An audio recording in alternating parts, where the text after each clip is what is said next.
What If Rimuru x MHA? The Hero Copycat Part 1 by Rimuru Edward 6. This is a crossover between that time I got reincarnated as a slime and My Hero Academia. This fanfic will have All For One as the main villain and will follow the perspective of Rimuru. Chapter 1. Izuku Pav. I saw Rimuru walking up to me.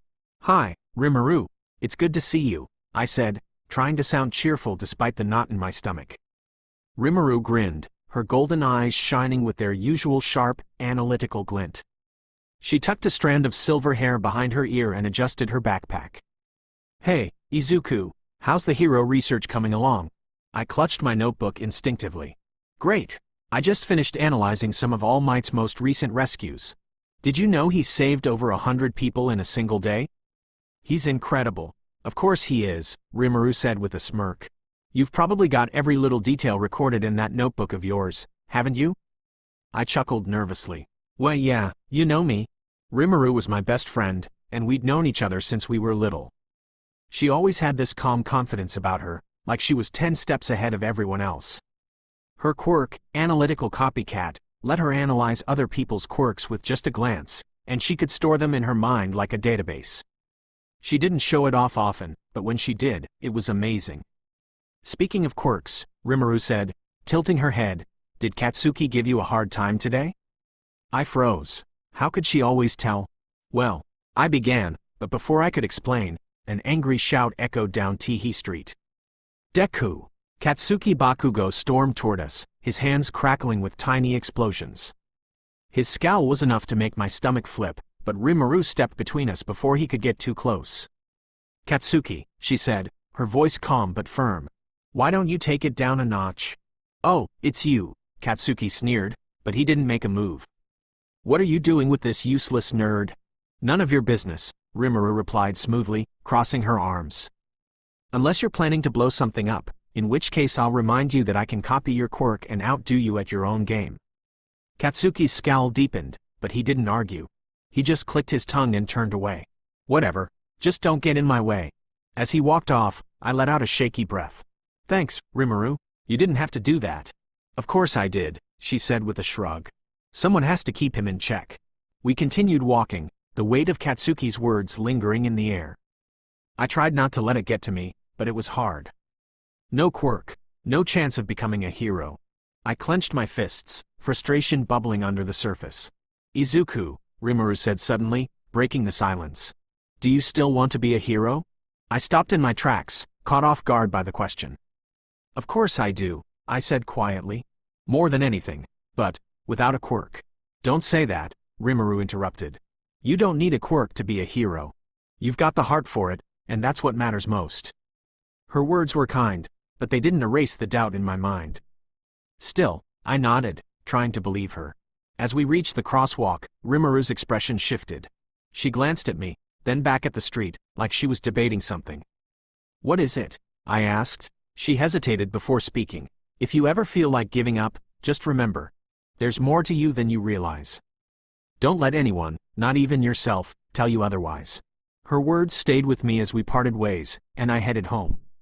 Little did I know, my life was about to change forever. Later that day, after I'd been attacked by the sludge villain and saved by All Might, Rimuru showed up at the riverbank, her expression unreadable. "You're really something, Izuku," she said, crouching beside me as I clutched my ruined notebook. Running in to save Katsuki without a second thought. That's what being a hero is all about. But I started, but she cut me off. "No buts," she said firmly. "You acted when no one else did. That's what matters." I stared at her, surprised by the intensity in her voice. "Do you really think I can be a hero?" Rimuru smiled, her usual confidence shining through. "I know you can." For a moment, I almost believed her. Rimuru sat beside me, her silver hair glowing faintly under the setting sun.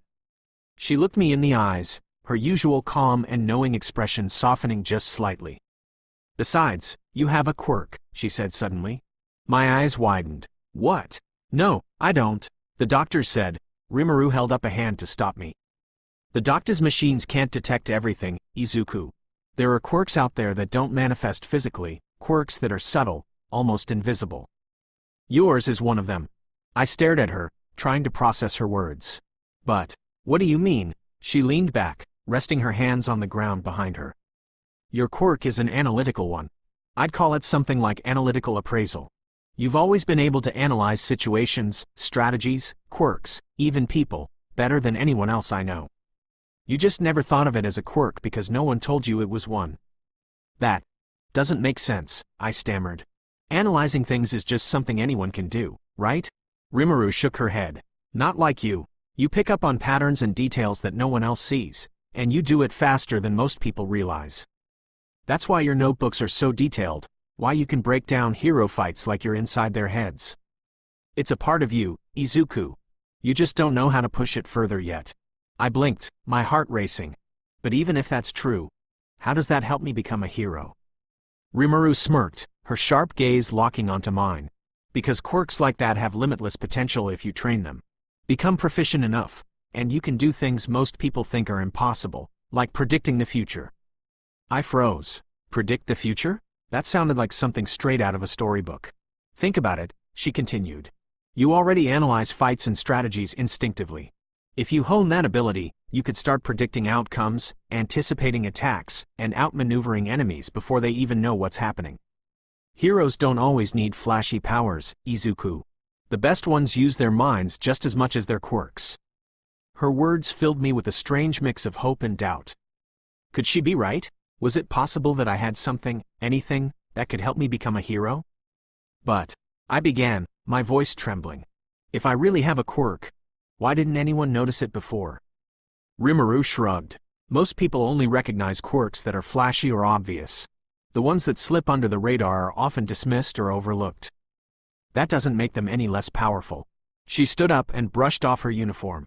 You've got what it takes, Izuku. I'm sure of it. Now, the real question is, are you going to let the world tell you who you are, or are you going to decide for yourself?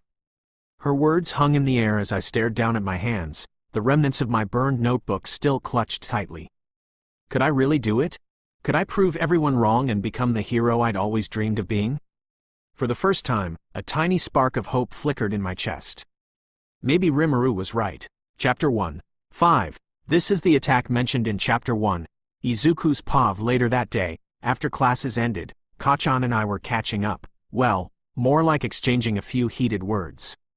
It's always tense with him, but we've known each other for so long that even our arguments have a strange rhythm. Just as we started to part ways, it happened. The sludge villain attacked again. Panic rippled through the crowd. People ran in every direction, screams echoing through the streets. Kachan and I split up instinctively, each ducking into different hiding spots. I pressed myself against a crumbling wall, trying to stay quiet, even though my heartbeat was thundering in my ears. Not again. Not this villain. Not now. All Might's POV. I arrived on the scene moments later, expecting things to be handled. From what I saw, most of the civilians were clear. I was just about to jump into action when a voice crackled through my earpiece. Hero Copycat here. Don't move yet. There are still civilians hiding. 2 of them, actually. I've got someone on site who can teleport them out, but she can't be seen. Her quirk's unstable if she's carrying more than one person, but she'll manage. I froze. Copycat? Who the hell is that? I didn't know the name, and I definitely didn't like being told to wait, but whoever this was, they had intel I didn't. So, I held back. Just for a moment. Izuku's pave figure stepped into the alley, tall, confident, and somehow both familiar and not. Then I recognized her. Rimuru? I gasped. My childhood friend, my classmate. She hadn't changed at all, calm as ever, even with a monster tearing up the street. I can get us out, she said, eyes scanning the smoke-filled area. But we have to go now. No, I shouted before I even thought about it. Kachan's still out there. I'm not leaving him. Izuku. I ran. I didn't even think about it. I just ran to him. Kachan was still trapped, eyes narrowed as he tried to blast the villain away. He didn't see me coming, and he sure didn't expect Rimuru to follow and grab both of us at the last second. Hold on, she muttered. And just like that, everything warped. Colors bent, gravity tilted. Then came the cold flash of her teleportation. We were gone. All Might's POV, Copycat here, the voice said again. Perimeter's clear. Go do your job. That was all I needed to hear. I clenched my fists, rose above the chaos, and shouted, I am here. Then I did what I was born to do. Chapter 2 Izuku Pav. The next day, Rimuru and I sat under the shade of a tree during lunch break. My mind was still spinning from everything she told me yesterday about my supposed quirk. I'd spent half the night flipping through my notebooks, trying to see if there was some truth to her claims. The idea that I had a quirk all along, it didn't seem real. Rimuru, on the other hand, seemed completely unbothered as she bit into her sandwich. She caught my nervous glance and smirked. "Still thinking about it, huh?" she asked, her tone teasing. "Of course," I blurted. "If what you're saying is true, I don't even know where to begin. How does it even work? Why didn't you tell me earlier?" She shrugged, taking another bite before answering. "To be fair, I only figured it out recently. But now that I've connected the dots, it makes a lot of sense." I frowned. "But what does it mean? If I really have this analytical appraisal quirk, why does it feel like I'm just me? I've never done anything special with it." Rimuru leaned back, looking up at the sky thoughtfully. "That's the thing about quirks like yours. They don't announce themselves. They don't come with explosions or lasers. They're quiet, subtle, but just as powerful if you know how to use them." She turned to me, her golden eyes gleaming with a mix of amusement and something deeper. "And besides, I might have used your quirk a lot, Izuku." My eyes widened. "Wait, what? What do you mean?" Rimuru smirked, leaning closer as if sharing a secret. "I mean, my quirk, analytical copycat, lets me analyze and use other quirks, right? But it doesn't work in isolation. I need information to really make it effective. And guess where I get most of my information from?" I blinked, stunned. "From me?" She nodded, grinning. "Exactly. Your quirk is like a cheat sheet for everything. When I analyze a quirk, I get the basic blueprint, how it works, its strengths and weaknesses. But with your help, I can take it so much further. Your notes, your insights, your instinct for figuring out how things work. It's like adding another layer to my own quirk." I stared at her, speechless. "So, you're saying my quirk helps your quirk?" "That's exactly what I'm saying," Rimuru admitted. "And that's just the beginning. With your quirk, I don't just analyze quirks. I can figure out fighting styles, tactics, weaknesses, strengths, and even what's best for a situation. You're like a walking strategy guide." Her words were overwhelming. I didn't know whether to feel flattered or confused. "But how does that make me a hero? If it's only useful for other people?" "Who said it's only useful for other people?" Rimuru interrupted, her tone serious. "You're not seeing the big picture, Izuku. Your quirk isn't about throwing punches or blasting villains. It's about seeing what no one else sees, knowing what no one else knows. That's a power most heroes would kill for." I looked down at my hands, her words sinking in. Could she really be right? Could this strange, invisible quirk of mine be something that could make me more than just quirkless? Rimuru leaned back against the tree, her voice softer now. "Look, I get it.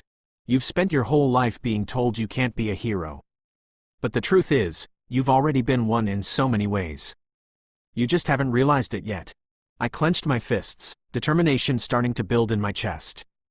If what Rimuru said was true, then maybe, just maybe, there was a path forward for me after all. "What do I do now?" I asked, my voice trembling with a mix of fear and hope. Rimuru smiled, her expression warm but calculating. "First, you trust yourself. And second, you start training that incredible brain of yours. If you're going to be a hero, Izuku, you're going to be the kind that changes everything." Her words lit a fire inside me. For the first time, I felt like there was a real chance I could make my dream come true. And I wasn't going to waste it. The sun was warm overhead as Rimuru and I started walking home.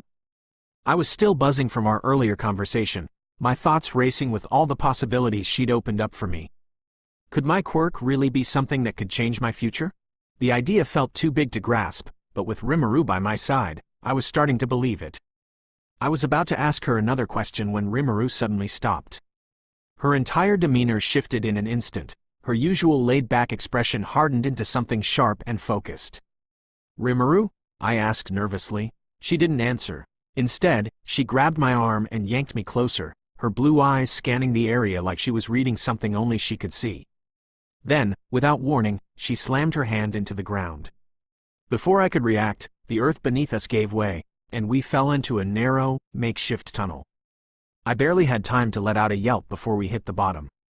"Stay still," Rimuru whispered, her voice barely audible but firm. She pressed a finger to her lips, her gaze flickering upward.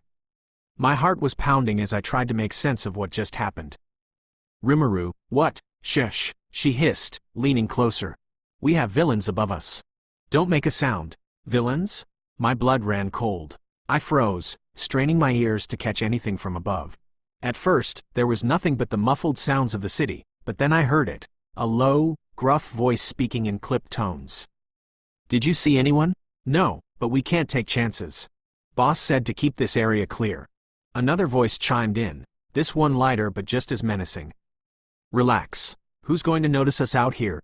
We'll be done before anyone shows up. I felt my stomach twist. These weren't just random people. They were up to something dangerous. I turned to Rimuru, my voice barely above a whisper. What do we do? Rimuru's eyes narrowed. She was completely calm, like she'd already planned out 10 different scenarios in her head. She leaned in close, her voice steady.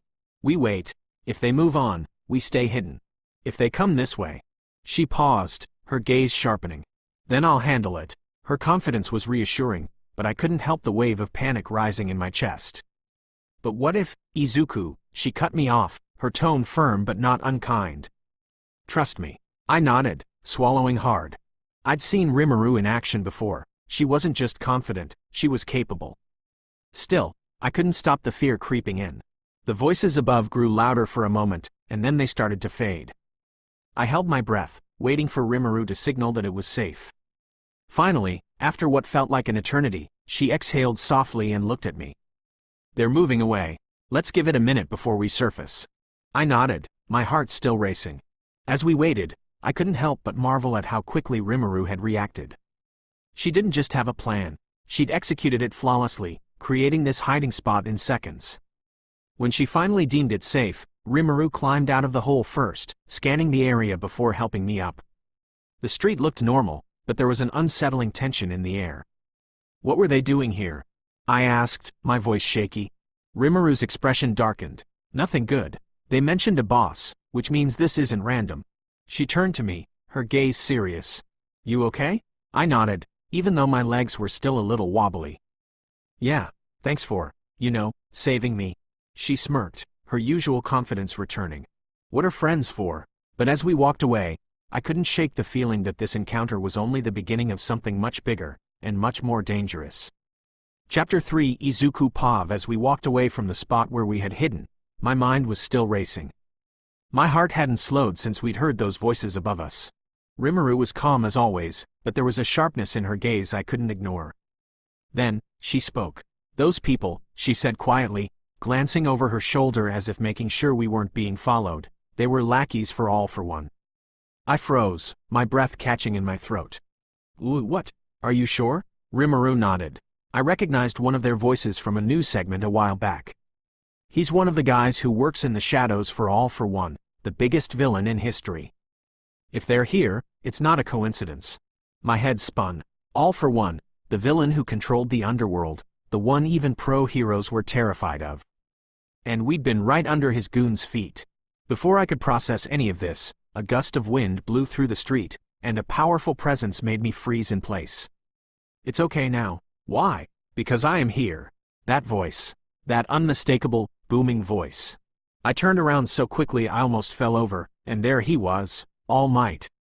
The symbol of peace himself stood before us, his signature smile wide and reassuring. His presence alone seemed to banish the tension in the air, and I felt my panic dissolve into pure, uncontainable excitement. All Might, I practically screamed, my voice cracking as I pointed at him like a kid seeing their favorite hero for the first time. It's really you. Oh my gosh, you're here. I can't believe it. Rimuru raised an eyebrow, clearly unimpressed by my outburst, but I didn't care. This was All Might. He chuckled, striking one of his iconic poses. Yes, young man, it is I. Now, tell me, are you two all right? I noticed a disturbance in this area. Rimuru stepped forward, her calm demeanor returning. We're fine, thanks to some quick thinking. All Might looked at her, then back at me. Quick thinking? Huh? I like to hear that. It's always good to see young people stepping up. I could barely speak. My mind was a whirlwind of thoughts, questions, and pure hero worship. All Might, I've studied all your fights. Your Detroit smash, your Texas smash, your, all right, Rimuru cut in, placing a hand on my shoulder and pulling me back gently. Fanboy later. We need to figure out what's going on here. All Might tilted his head, his expression softening. What exactly happened here? You look shaken. Rimuru hesitated, glancing at me for a moment before speaking. We overheard some people talking. Villains. They mentioned clearing the area and working for someone they called their boss. All Might's smile faltered, just for a second, before he recovered. I see. And did you recognize any of them? Rimuru nodded slowly. One of them works for All for One. I recognized his voice. The air grew heavy. Even All Might's larger-than-life presence couldn't fully mask the seriousness of the situation. All for One, he muttered, his voice low. That's troubling news. I clenched my fists, my fanboy excitement giving way to a mix of fear and determination. Just being near All Might made me feel braver, like I could face anything. Is there anything we can do to help? I asked, my voice trembling but sincere. All Might looked at me, his eyes kind but firm. You've done plenty already by staying safe and sharing this information. Leave the rest to the pros. Rimuru's gaze flicked to him, unreadable as always, but she didn't argue. As All Might prepared to leave, he turned back to us, his smile returning. You too have potential. Keep your wits about you, and never stop striving for the best version of yourselves. The world needs more young people like you. With that, he leapt into the air, vanishing in a gust of wind. I stood there, staring at the spot where he'd been, my heart pounding in my chest. I can't believe it. All Might, talk to us. Rimuru smirked, giving me a light shove. Don't faint on me, fanboy. We've got bigger things to worry about. But even as her words grounded me, I couldn't shake the memory of All Might's presence. For the first time in my life, I felt like I wasn't just some quirkless nobody. I felt like I was part of something bigger. All Might Pav the wind rushed past me as I leapt between rooftops, putting distance between myself and the site of the disturbance. I glanced over my shoulder, my mind still replaying the encounter with those two kids. They were lucky, no doubt about it. If what the girl said was true, if the villains they overheard were connected to him, then their quick thinking may have saved their lives. But something about the situation nagged at me. The boy had been easy to read, wide-eyed and trembling with a mix of fear and excitement. His admiration for me was obvious, almost overwhelming. He reminded me of the countless young fans I'd encountered over the years, but there was something more to him. He'd asked if he could help. His voice had wavered, but his resolve was genuine. It wasn't just the admiration of a fanboy. It was the determination of someone who wanted to act. Someone who wanted to make a difference. There's a fire in that one, I thought with a small smile. Quirk or not, he's got the spirit of a hero. But then there was the girl. Her calmness had been unnerving. Most people, especially kids, would be shaken after overhearing a group of villains planning something. But not her. She'd stood there, steady and composed, like she'd been in situations like this before. And her words. One of them works for All for One. The weight of that name hit me again, sending a shiver down my spine. How could a schoolgirl recognize one of All for One's lackeys by voice alone? And why had she seemed so unbothered by it? That girl. There's something off about her. I couldn't put my finger on it, but the more I thought about her, the more uneasy I felt. She'd been polite and direct, sure, but there was an edge to her that I couldn't ignore. It wasn't fear, and it wasn't awe. It was like she'd looked at me and seen through me, as though she were sizing me up. Who is she? I shook my head, trying to focus. There were too many unanswered questions. I didn't even know their names, and yet I couldn't shake the feeling that I'd just crossed paths with someone important. Important, or dangerous. The idea troubled me more than I wanted to admit. I prided myself on my instincts, and they were telling me to keep an eye on her. Still, I had bigger concerns. If All for One's lackeys were operating in this area, it meant trouble was brewing. He wouldn't send his agents out lightly, not without a purpose. I clenched my fists, my jaw tightening. I'd faced All for One before, and I knew better than anyone the lengths he would go to achieve his goals. Those kids, I thought again, the boy's trembling determination, the girl's unnerving composure. I didn't know how, but they were connected to all this now, whether they wanted to be or not. Landing on a rooftop, I let out a heavy breath, my time as the symbol of peace ticking down for the day. I'll need to keep an eye on this, I muttered to myself. And on those two. With one last look toward the city below, I turned and made my way back to my base. Something told me that this was just the beginning. After returning to my temporary base, I immediately contacted headquarters. The encounter with those two kids, and the mention of All for One's lackeys, was too concerning to ignore. The secure line buzzed faintly before connecting. A familiar voice greeted me. "All Might, this is Tsukauchi. What's the situation?" "Detective," I began, my voice firm despite the fatigue creeping in. "We may have a problem. I encountered two civilians today, kids, probably middle schoolers, who claim to have overheard villains nearby." The girl specifically mentioned recognizing one of the voices as someone connected to All for One. There was a pause on the other end of the line, the weight of my words sinking in. "All for One," Tsukauchi repeated, his tone grim. "Are you certain?" "She seemed certain," I replied. "She said she recognized the voice from somewhere, possibly the news or a past incident." "And you trust her assessment?" I hesitated. "I trust that she believes what she said. But there's something unusual about her." "How so?" "She was calm. Too calm for someone who had just overheard a group of villains, especially ones tied to All for One. Most people would be shaken, but she acted like it was just another day.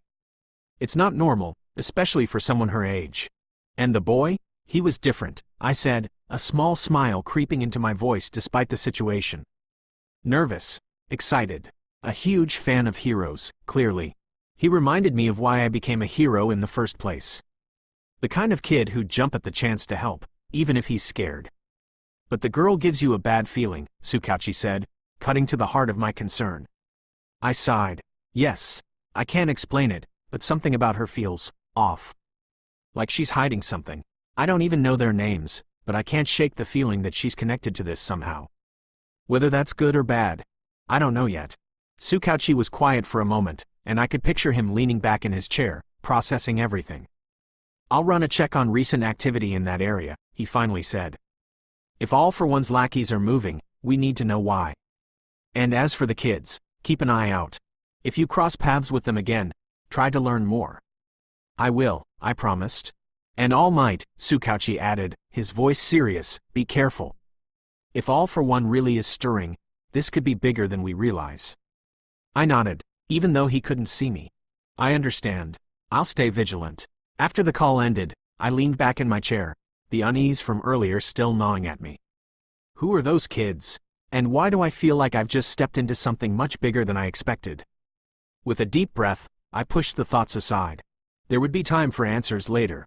For now, all I could do was prepare for whatever was coming next. Chapter 4 All Might Pav. The next day, I was patrolling a part of the city known for its rougher edges. It wasn't uncommon to find villains or troublemakers lurking here, and I made it a point to show my presence whenever I could. Sometimes, all it took was being visible to keep the peace.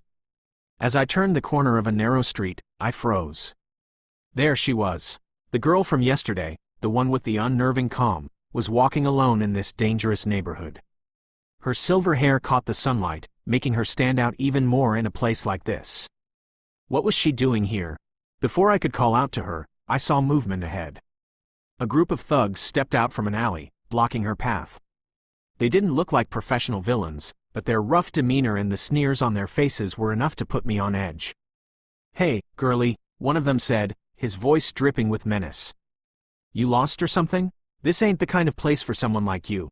I tensed, ready to intervene, but what happened next stopped me in my tracks. The girl didn't panic. She didn't run. Instead, she raised her hand, her expression calm but deadly serious. "I'm not in the mood," she said, her voice cold.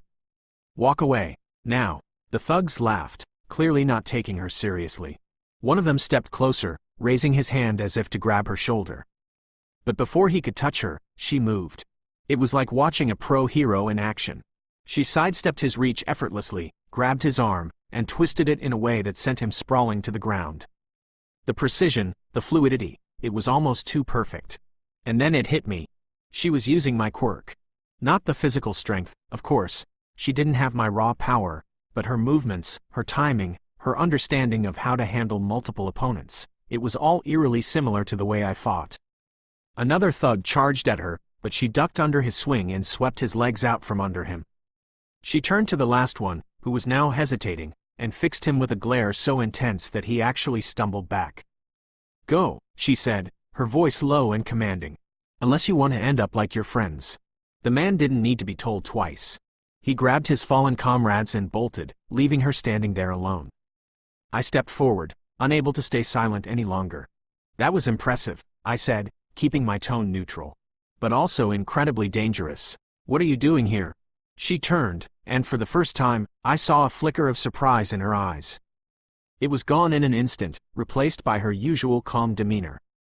All Might, she said, her tone measured. I didn't expect to see you here. I crossed my arms, giving her a pointed look. I could say the same to you. This isn't exactly a safe place for a middle schooler to wander. She shrugged, brushing off the dust from her clothes. I can handle myself. I noticed, I said, narrowing my eyes. But your fighting style, it looked familiar. Almost like you've studied someone. Her lips twitched, almost like she was suppressing a smirk. What can I say? You're a good teacher, even if you don't realize it. The cryptic comment sent another wave of unease through me. And how exactly did you learn to fight like that? She met my gaze, her golden eyes steady and unflinching. I analyze. It's what I do. Her words from yesterday echoed in my mind. One of them works for all for one. There was something more to this girl, something she wasn't telling me. I didn't know if she was a danger or an ally, but one thing was certain. She wasn't just another civilian. You're not giving me much to work with, I said, trying to keep my tone light despite the tension building inside me. She shrugged again, turning to leave. I didn't think I owed you an explanation. Wait, I called, stepping closer. At least tell me your name. She paused, glancing back over her shoulder. For a moment, I thought she wouldn't answer. Rimuru, she said finally. Rimuru Tempest. And with that, she walked away, leaving me standing there with more questions than answers. She turned back around, her expression softening as she sighed. Fine, she said reluctantly. I guess I do owe you an explanation. Partial, at least. She reached into her pocket, pulled out a sleek ID card, and held it up for me to see. It read, Name, Rimuru Tempest Job, Hero Quirk, Analytical Copycat. I'm a hero, she said plainly, her tone steady. Codename, Copycat. A secret one, technically. I've been keeping a low profile because of my quirk's nature and some personal reasons. I blinked in surprise. A secret hero? Someone her age? This was unheard of. What kind of hero operates in secret? I asked cautiously. And what exactly does your quirk do? She lowered the card, slipping it back into her pocket. My quirk, Analytical Copycat, lets me analyze someone's quirk and copy it. I can store quirks I've analyzed in a sort of mental database, and I can activate them as needed. The catch is, I can only use one quirk at a time. I stared at her, trying to process the implications of such a quirk. There's more, she added. After switching quirks, I need to wait 5 seconds before I can switch again. And I always have one quirk active, even if I'm not using it at the moment. I frowned. Doesn't that make it hard to function normally? Wouldn't people notice if you're constantly shifting between quirks? Rimuru smirked. Not really. My body adapts to the physical conditions of the quirk I'm using, but it doesn't change visibly. For example, if I activate a strength-enhancing quirk, I'll have the strength, but my body won't bulk up. If I activate a speed quirk, I'll move faster, but my appearance stays the same. She folded her arms, her gaze steady. That's why I was able to fight like you back there. Your quirk is one of the first I ever analyzed. I didn't take the raw strength. It wouldn't make sense for me to have it without the right body type, but your technique. Your timing? That's in my database now. I was stunned, not just by the complexity of her quirk, but by how much she'd already mastered it. For someone so young, she was using her abilities with the precision of a seasoned pro. But why operate in secret? I asked, my voice softer now. Why not let the world know who you are? Her expression darkened slightly, her smirk fading. Let's just say, there are people out there who would take advantage of what I can do. People who've already tried. I keep a low profile to avoid drawing attention from the wrong kinds of enemies. Her words carried a weight that made my stomach twist. This wasn't just a kid with a unique quirk. This was someone who'd seen danger up close and learned to navigate it in ways most people never had to. All Might, she said, her voice breaking me out of my thoughts. I'm not asking for your trust, but I'm not your enemy. Not today, at least. I stared at her for a moment before nodding slowly. I understand, I said. But you've put yourself in a dangerous position. If those thugs had been stronger. They weren't, she cut me off, her calm confidence returning. And if they had been, I would have handled it. I know my limits. Her words were sharp, but there was no arrogance in them, just a quiet certainty. I sighed, rubbing the back of my neck. You're something else, Rimuru Tempest.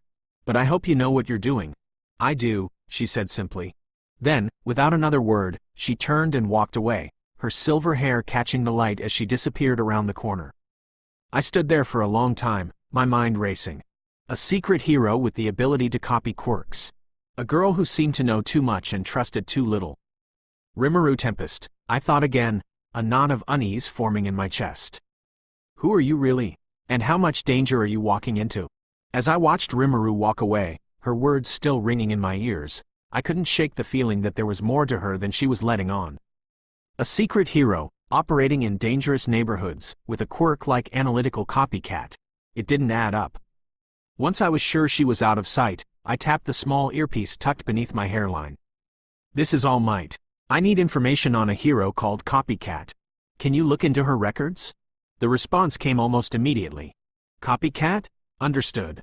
One moment. I waited, my thoughts swirling as I tried to make sense of everything she'd told me.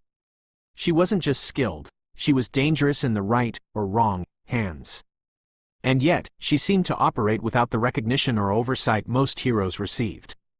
Got something, the voice in my earpiece said, breaking into my thoughts.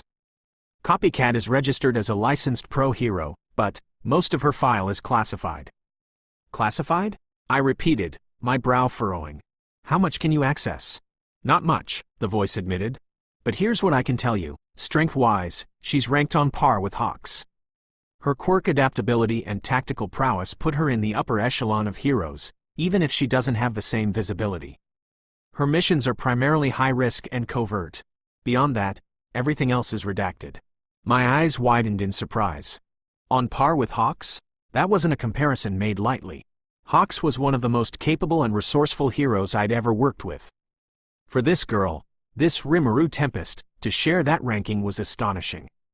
And her quirk? I asked. Listed as analytical copycat, as she told you. But the details are vague. It says she can copy quirks, but there's no breakdown of how many she can store or how she uses them in the field. If what she told you is accurate, it's likely she's been deliberately downplaying her abilities. Of course, I thought. Someone with her power would want to avoid drawing attention. But who classified her records? And why? There's something else, the voice added, hesitating slightly. What is it? There are a few notes indicating ties to sensitive cases involving high-priority villains. But the specifics are blacked out. My stomach tightened. Sensitive cases. High-priority villains. It didn't take much to guess who might be involved. All for one, I muttered under my breath. What was that, All Might? The voice asked. Nothing, I said quickly. Thank you, that'll be all for now. As I ended the call, a sense of unease settled over me. Rimuru Tempest wasn't just a secret hero. She was someone deeply embedded in the kind of work most heroes never even heard about. I couldn't decide if that made her an ally to trust or a danger to be wary of. Either way, I knew one thing for certain. Rimuru wasn't someone I could ignore.